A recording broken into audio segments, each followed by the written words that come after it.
तो ऐसे माधवाचार्य हमारे बहुत ही महान आचार्य हैं। उनका तत्व ज्ञान था द्वैत, यानी दो, भगवान एक है और हम दूसरे हैं, हम दोनों अलग हैं।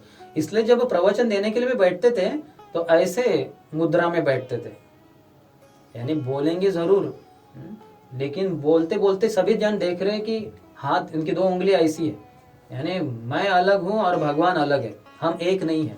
ये समाज में बड़ी भ्रांत धारणा है कि भगवान और हम एक ही है।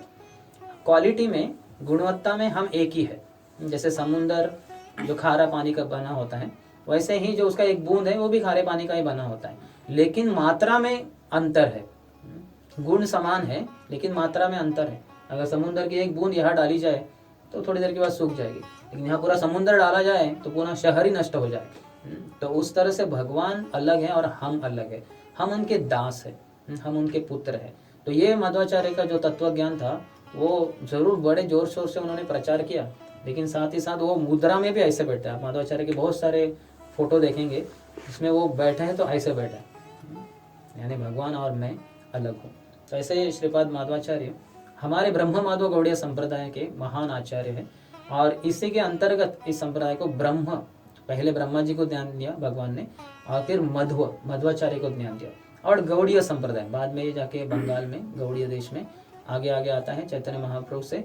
फिर शिल प्रभुपाद जो इस्कॉन संस्था के संस्थापक आचार्य हैं उनके पास आता है, और फिर वो अपने शिष्यों के द्वारा अंतर्राष्ट्रीय कृष्ण भावनामृत संघ इस्कॉन ये संस्था के द्वारा पूरे संसार में इस भगवान के गुणों को, भगवान के रूप, नाम, रूप, गुण, लीला इत्यादि का प्रचार प्रसार कर रहे हैं।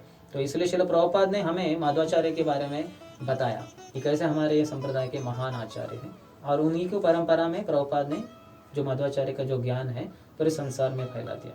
तो ऐसे माधवाचार्य का हम कोटि कोटि हम उनको नमस्कार करते हैं और उनके आशीर्वाद की हम मांग करते हैं। श्रीपाद माधवाचार्य की जय।